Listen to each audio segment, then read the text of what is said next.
Most compost piles fail long before they ever succeed.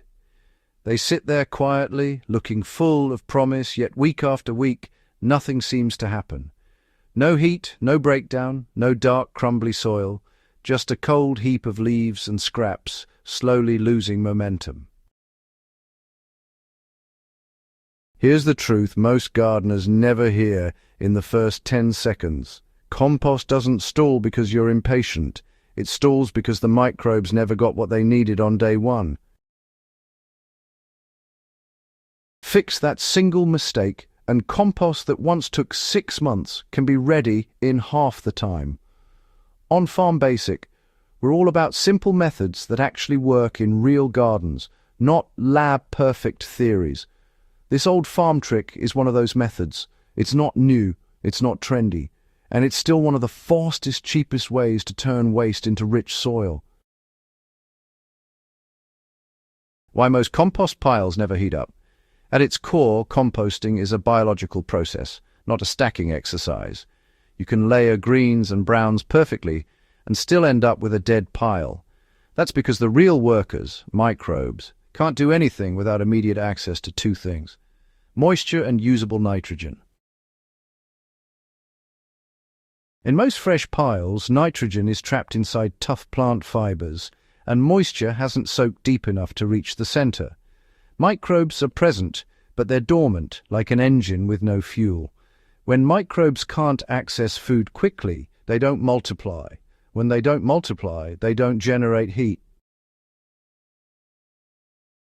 And without heat, decomposition crawls. The pile just waits, hoping time will fix what preparation didn't. Old farmers understood something modern compost advice often skips. Compost doesn't need patience first, it needs activation.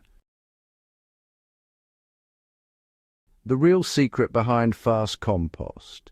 Speedy compost isn't about balance alone. It's about jump-starting microbial life immediately. The faster microbes wake up, the faster they reproduce. The faster they reproduce, the hotter the pile gets. Heat is the signal that everything is working. It means bacteria are eating, breaking down fibers, and transforming waste into soil. The fastest compost piles don't wait weeks to warm up. They heat within days. That doesn't happen by accident. It happens when microbes are given nitrogen in a form they can absorb instantly and are surrounded by moisture from the very beginning. The old farm trick that still works today? Long before compost activators were sold in bags, farmers relied on what was already available. The method uses two simple steps. First, provide immediate nitrogen in liquid form. Second, inoculate the pile with living microbes that are ready to work. The nitrogen source is, diluted urine. You want to use 1 part fresh urine to 10 parts water.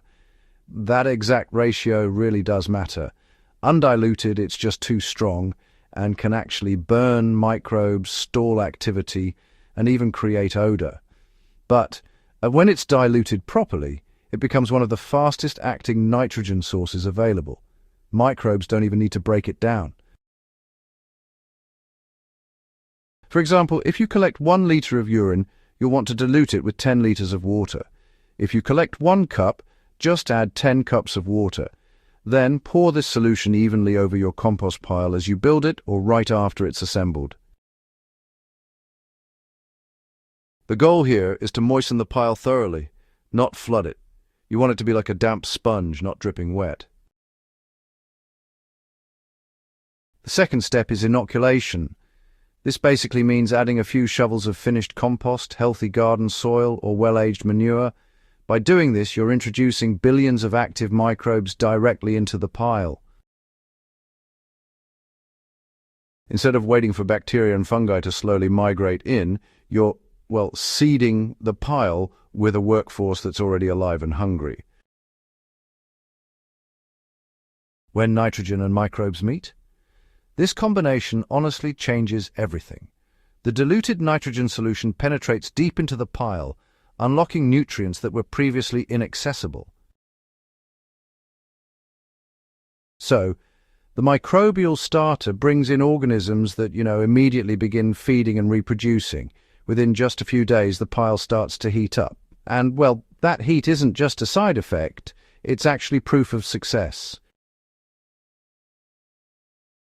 Temperatures often rise into the 55 to 65 degrees Celsius range, which is honestly right where rapid decomposition happens.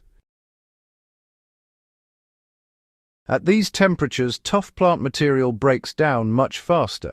Weed seeds lose their viability, and many pathogens are destroyed. So, this is why hot compost is, cleaner, safer, and more efficient. Just as important, a properly activated pile doesn't stink at all. When microbes have enough oxygen and nitrogen, decomposition stays aerobic. The smell, well, it's earthy and clean, not sour or rotten. Bad odors are almost always a sign of poor airflow or excess moisture without enough microbial activity to balance it. Let the pile tell you when to turn it.